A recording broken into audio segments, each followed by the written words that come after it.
how we spend money differently.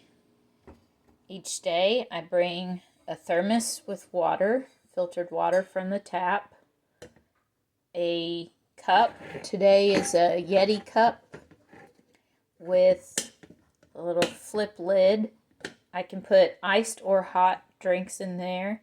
Usually I'll fill it with coffee or tea in the morning before I go to work.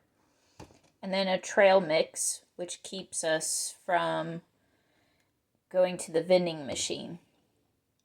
So between this resisting bottles of water, this resisting buying coffee or tea, and this resisting buying impulse snacks from the vending machine, we're saving maybe $3 here, $5 here, and